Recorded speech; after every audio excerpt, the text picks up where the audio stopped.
si? Luna! Dođi, u redu je. Čekaj, onda plješćemo ili ne? Očito da ne. Ne znam više. Onda jesam li prošla testiranje ili ne? Bila si jako dobra. Ne razumijem što je ono bilo. Dodaj mi te druge role.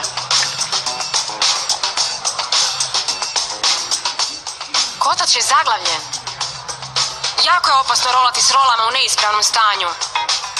Sve role na stazi su tvoja odgovornost, Nikolas. Da, Tamara, znam, ali ne znam što je bilo, ni zašto je zaglavljen. Čuj, jesam dobila posao ili ne? Hrabra si jer si pala, ali si htjela ponovno pokušati. Svatko drugi bi slomio nogu na toj roli. Dobro, onda... Primljena si. Hvala, Tamara, ozbiljno hvala. Dobro. Za danas je dosta. Sutra te svakako želim ovdje da dogovorimo tvoje zadaće. Može. Može? A ti? Sredi se, jer si zamalo ostao bez posla. Tamara, ali stvarno ne znam što se dogodilo.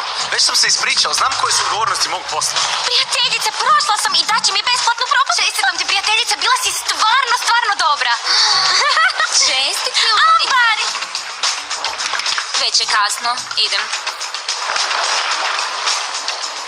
Ne mogu vjerovati. Ovo je prvi put da te ne moram spašavati.